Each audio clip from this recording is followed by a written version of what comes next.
Jai Shri Mataji.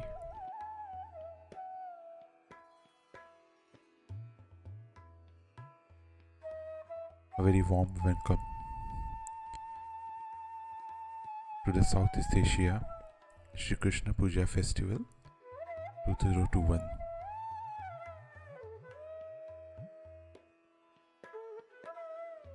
Let us start this festival with collective morning meditation.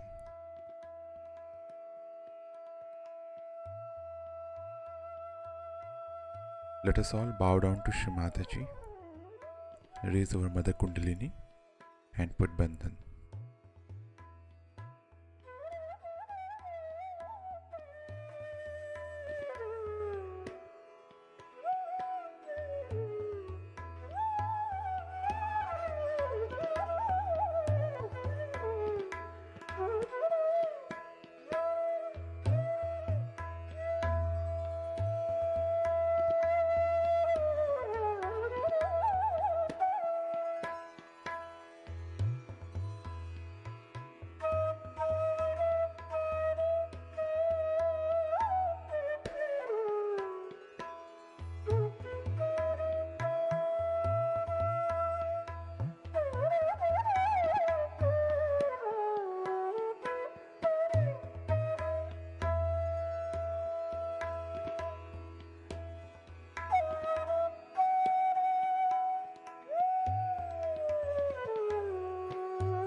Let us recite Shri Ganesh Mantra.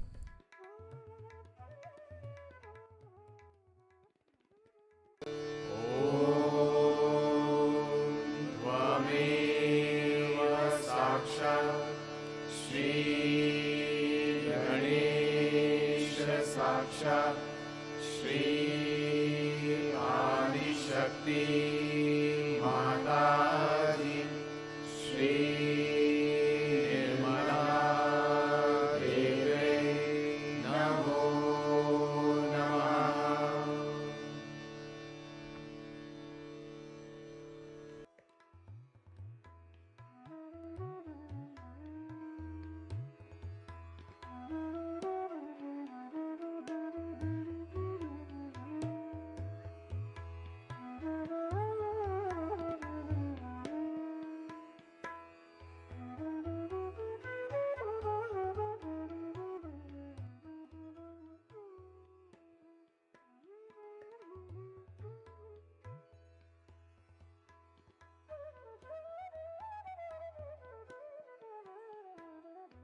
Let us now listen to Shri Mataji's speech.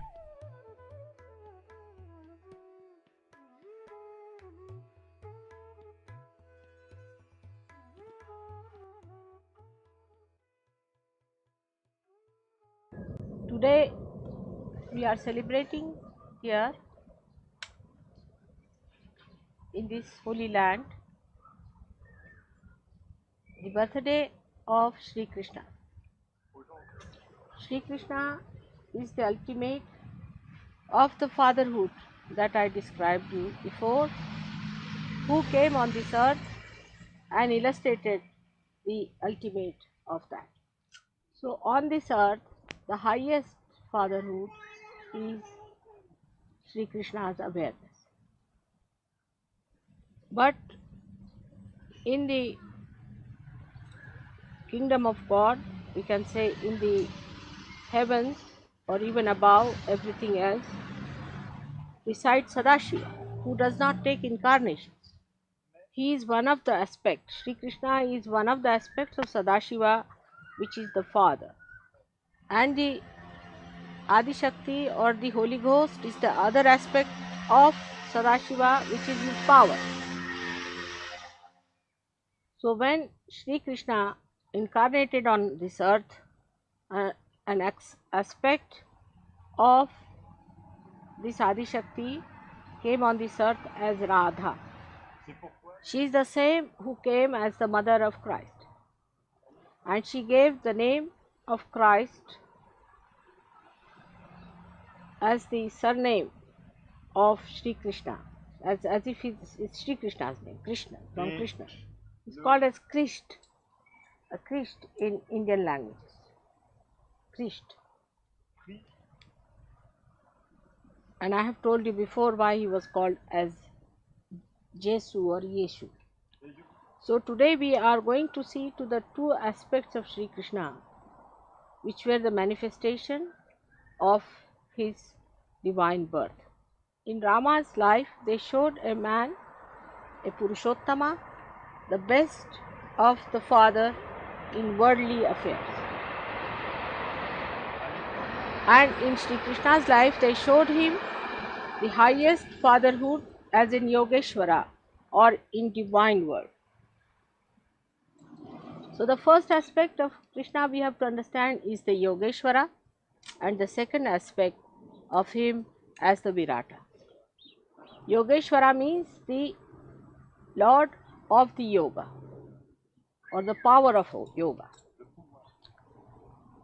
He is called because he reached the optimum that one has to reach as a yogi, as if he is the ideal that you have to reach. Now, as a yogi, he was born of a royal family, but he lived in the jungles, in the forest, with the cows, with ordinary people. He used to sleep on the ordinary places, like sometimes on the stone or on the grass, when he would go with his cows for their feeding. Secondly, he was very, very aware, absolutely aware of his powers without any ego.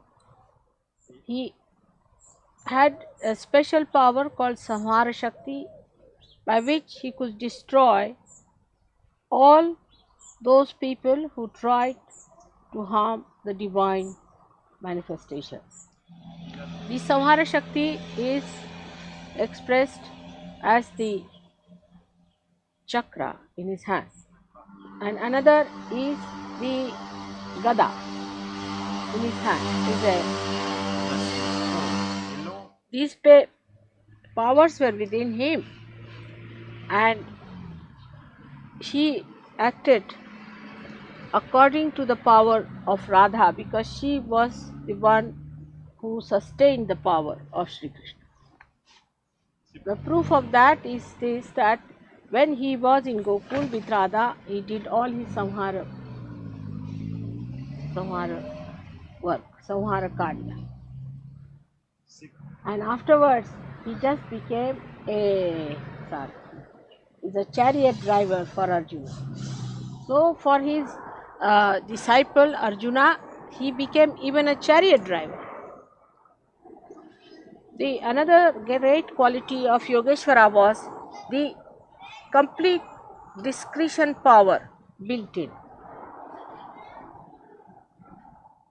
So he knew who was a devil and who was not, who is good, who is bad, who is possessed, who is not possessed, who is innocent, who is not.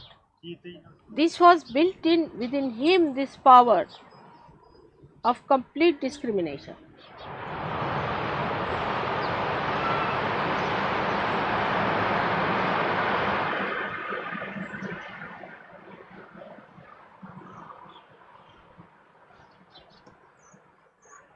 And he had a capacity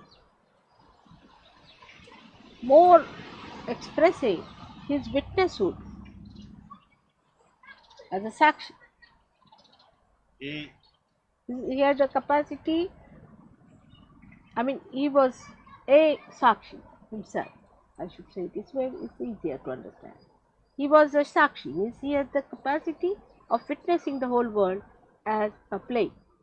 At the time of Rama, Rama was the one who got involved into his problem to show as if he is a full human being, so that human beings should not say that he was God, so how could we accept God, because he was God after all.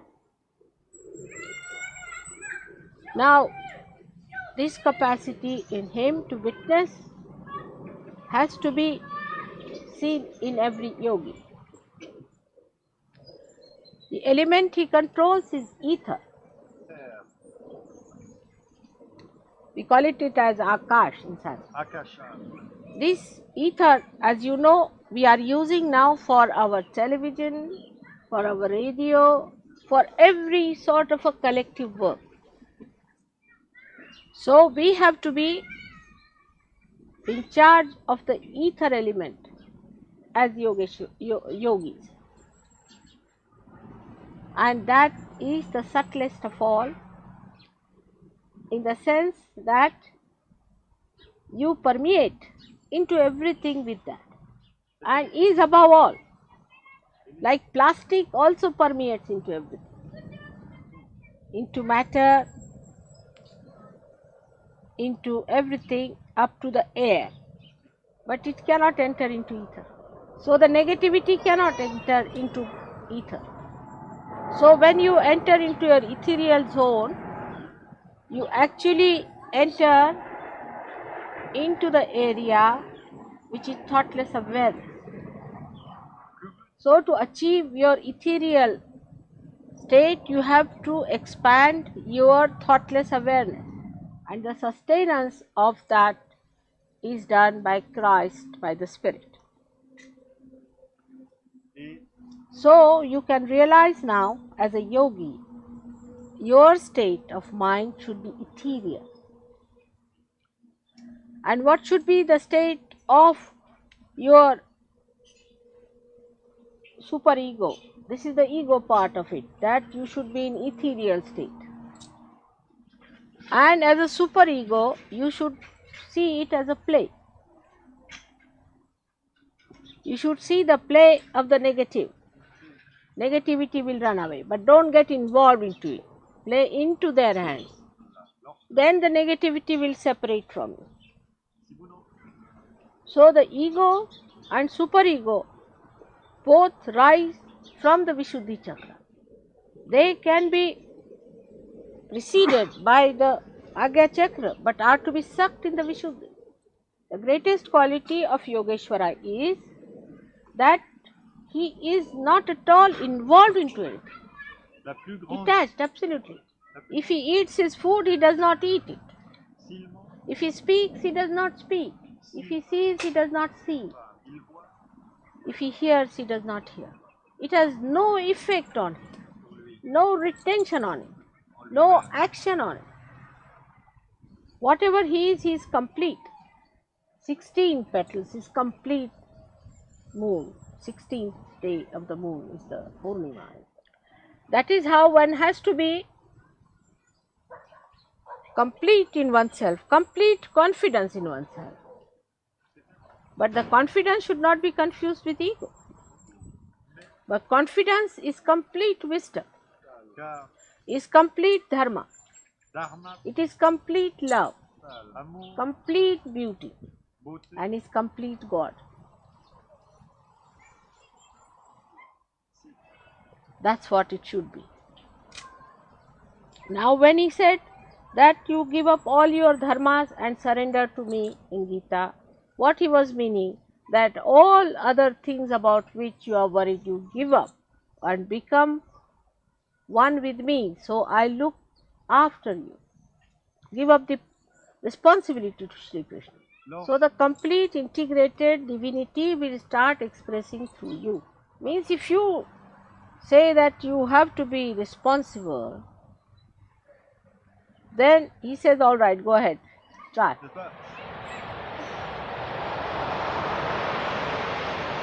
But if you say that you are responsible, I am just an institution or an instrument in your hand, then you start manifesting it well. And that is how your Vishuddhi chakra gets opened up. This is some part of the Yogeshwara I have spoken to you. But as he is the brain within us, he becomes the brain within us.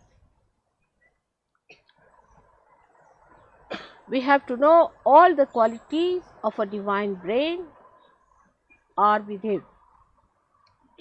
So whatever we do with our brain, like intrigue, thieving,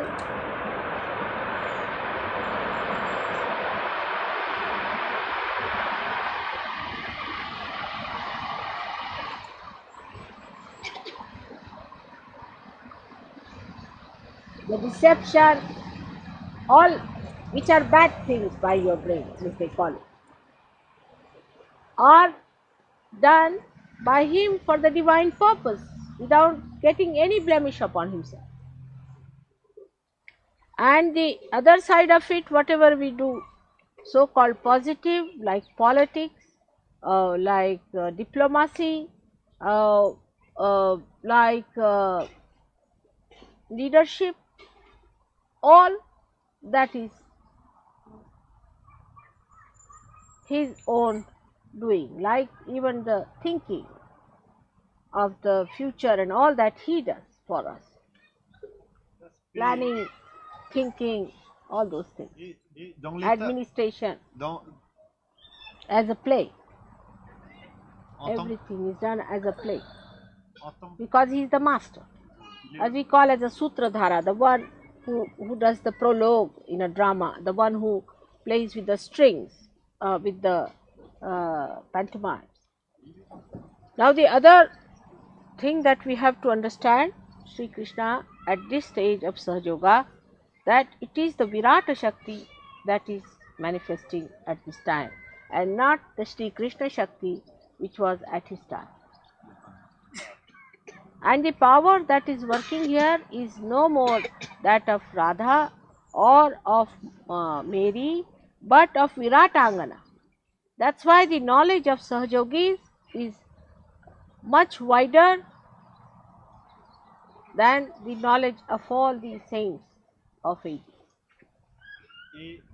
but is not deeper than that. If you can deepen your knowledge, this wider knowledge will have proper roots within you. So the brain are the roots. Here are the roots of the whole tree of life. Actually, Kundalini comes up and waters the brain first, so that the whole tree of life is drenched in the divine bliss and divine knowledge. So this Virata Shakti that we have to work out gives us the sense of collective consciousness first. First we understand it through our brain power. But the whole brain power is to be guided by the heart, is to be watered. But in Sanskrit is a very beautiful word, sinchana, like dewdrops, sprayed with the love of God. So the integration of this brain has to take with heart and with your liver. Then only the Virata Shakti takes another form. The weapons of killing become the weapons of forgiveness. Every sort of destructive power is used for the construction, as if it is tricked. Like now, I told them a trick, how to trick these gurus. The power that they have can be tricked against them, as he said that their teeth must be put into their necks, into their throats. Instead of taking out their teeth, better put them back into their own throats. And if you can do that, then there is no problem as far as their effect on us is concerned, because we are more powerful and more tricky. Because the Virata Shakti has now taken that form. Like the tree, when it grows upward. But when it is laden with fruit, it comes down.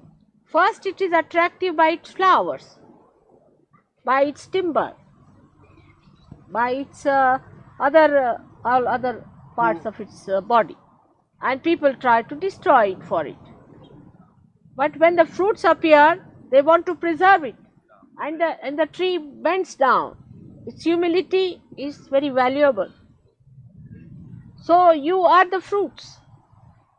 That Viratangana Shakti, you are the fruits.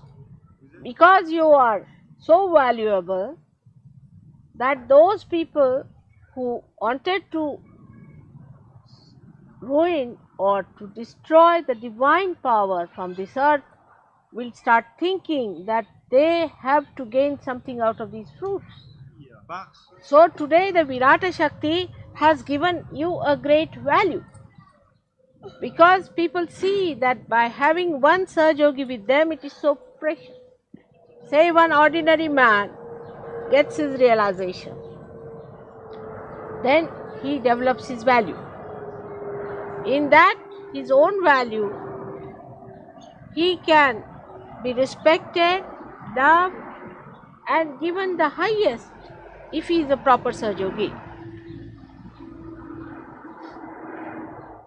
So you should understand today that Virata Shakti is, we are going to worship that Virata Shakti which has given fruits. As a result of that, all these different churches and fanaticism and atheism and communism and all that ism, all these will neutralize, because they will see they are benefiting. But you have to become that. That is the biggest thing one has to know, is to bend down towards the Mother Earth, to be humble, absolutely the humility inside out is really going to give you the complete value of Sahaja Yoga fruits. Those Sahaja Yogis who boast about themselves are like the fruits which are getting ruined only on the only fruits which bend down are accepted as good and mature fruits, not those who assume that they are the. But some of the negative people should not by any chance take advantage of this and say that they are good because they are bending down. It's not the logic. Some of them pose they are humble. Even a rotten fruit bends down. But the mature fruit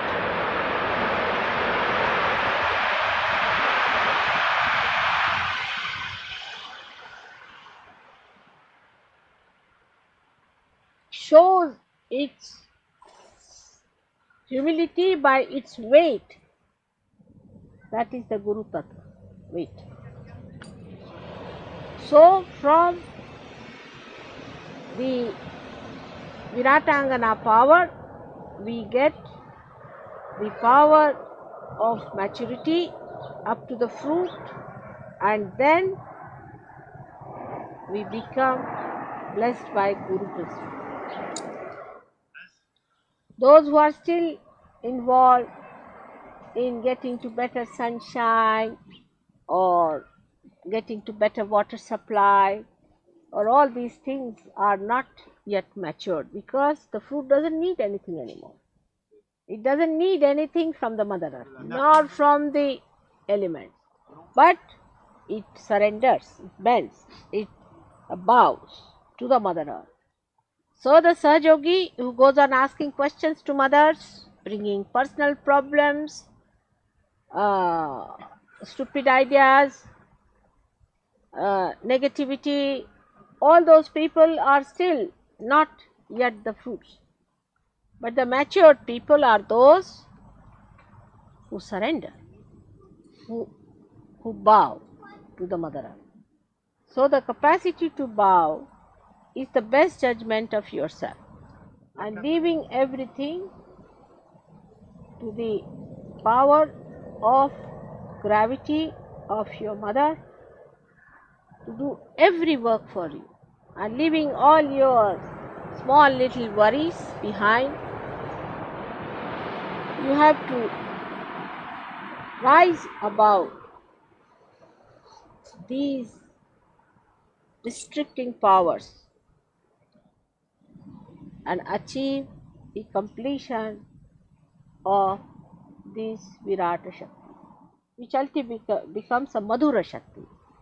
Madhura, there's no word in English language, but it means a sweet power. Like the fruit becomes sweet. That's how you all have to become very sweet. Krishna tried to make everything very sweet, in the sense it was all Madhura Shakti that was acting. All his play, all his dancing, all his stories, if you read, is nothing but Madhura Shakti towards Gopas and Gopis, towards other Sahaja Yogis. So you have to keep your mother pleased by pleasing all other Sahaja Yogis and not other people. They are not important. So today we are going to shorten the puja, and that's why it took so much time upstairs to shorten it. So the time lost is time gained forever and ever. May God bless you.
Let us recite the three great mantras.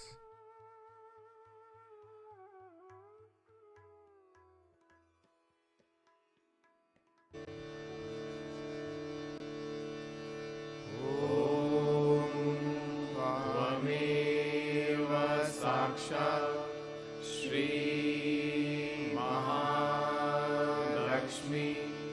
Mahasaraswati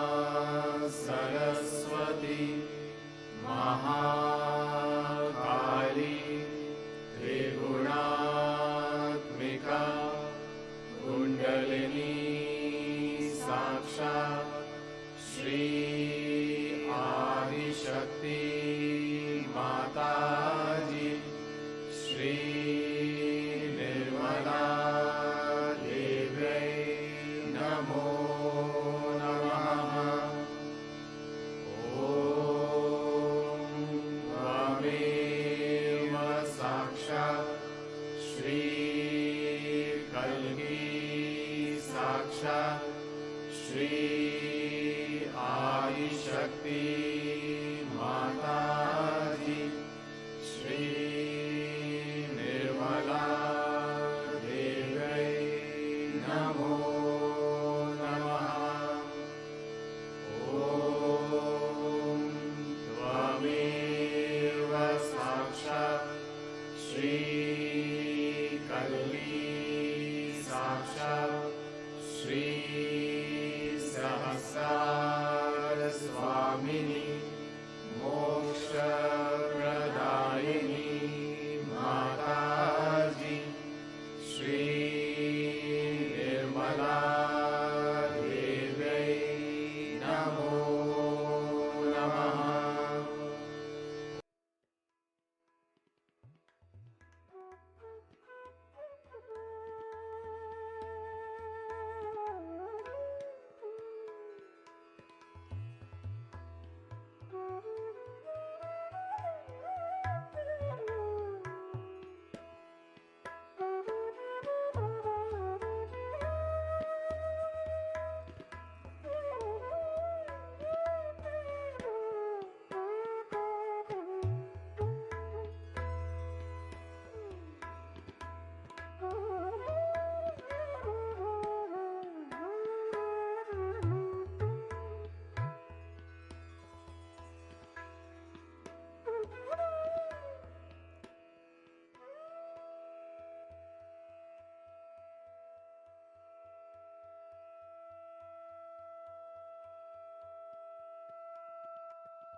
Thank you, Shri Mataji, for all the blessings and vibrations. And thank you for allowing us to meditate collectively at your lotus feet.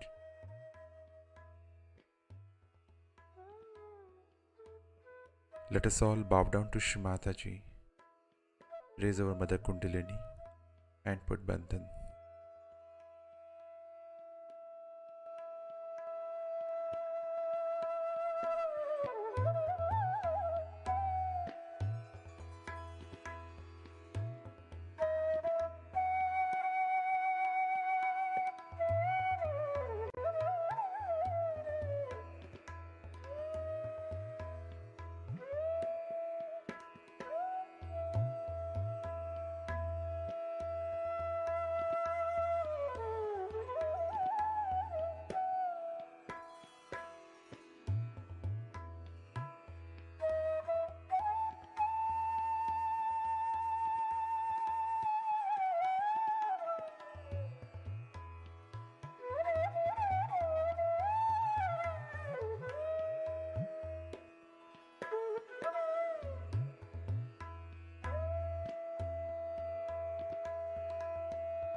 We will continue with our Puja festival with evening program at 8 p.m. Jai Shri Mataji.